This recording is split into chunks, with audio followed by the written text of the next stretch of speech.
Is the Prime Minister responsible for the attacks upon Keir Starmer and his colleagues yesterday?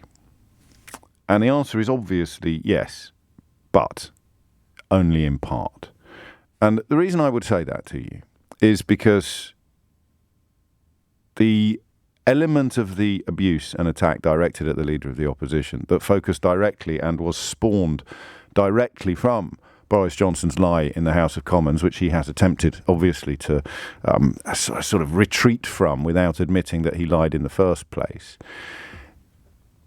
only formed a small part of the abuse directed at the leader of the opposition. And these people would have been there anyway. I've had the misfortune, I say misfortune, I mean, it can be quite amusing, but there's always that worry in the back of your mind that this one might be the real wrong one. I've had the misfortune of encountering these mobs myself on occasion. I told you the story. I was sort of almost like a Wimbledon viewer, a Wimbledon spectator, with a fellow on one side accusing me of being a massive racist because I'd blocked him on Twitter, and a fellow on the other side accusing me of supporting a satanic paedophile plot because I was in favour of the coronavirus vaccine. I kid you not, and they were deadly serious, and they both put cameras in your face. I'm told they make their money from these so-called live streams on YouTube, and I can still, you can hear it in my voice, I still snigger at these people. I still find myself...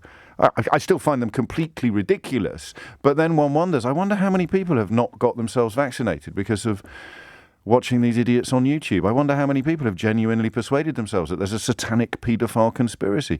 And I'm afraid at this point, the parallels with QAnon and with American politics that a caller to this programme raised last week are impossible to refute or resist. You simply can't do it.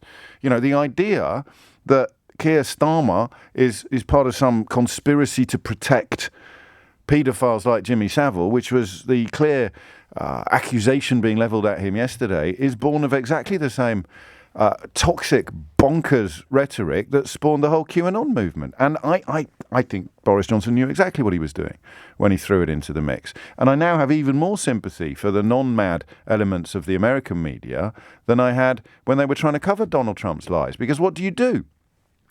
Boris Johnson is Prime Minister. You can't ignore what he says. Donald Trump was president. He claimed the election was stolen from him. How do you cover someone who is prepared to go to places that our civilization is not equipped to accommodate?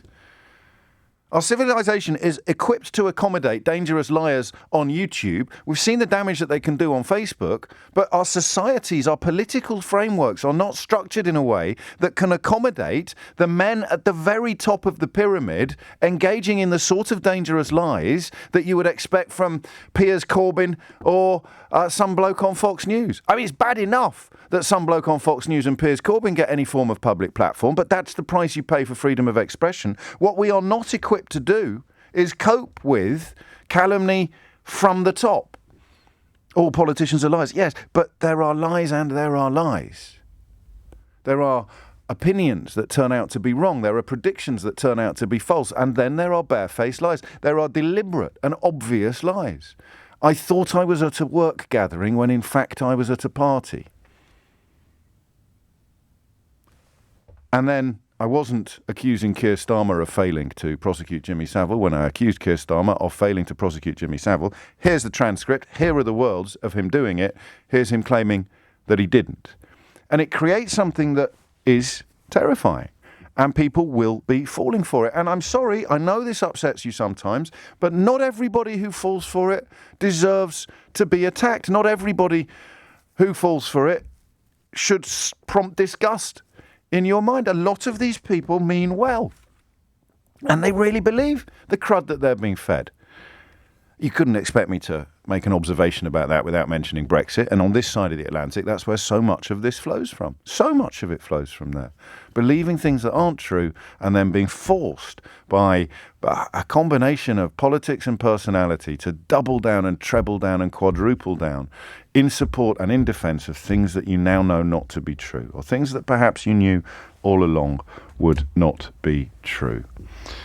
And I think he did it on purpose. And if he did it on purpose, then he bears responsibility for much of what happened to Keir Starmer yesterday, but not all of it, because the people would have been there already. And the nonsense about vaccines or satanic paedophile conspiracies or Julian Assange would have been spouted anyway.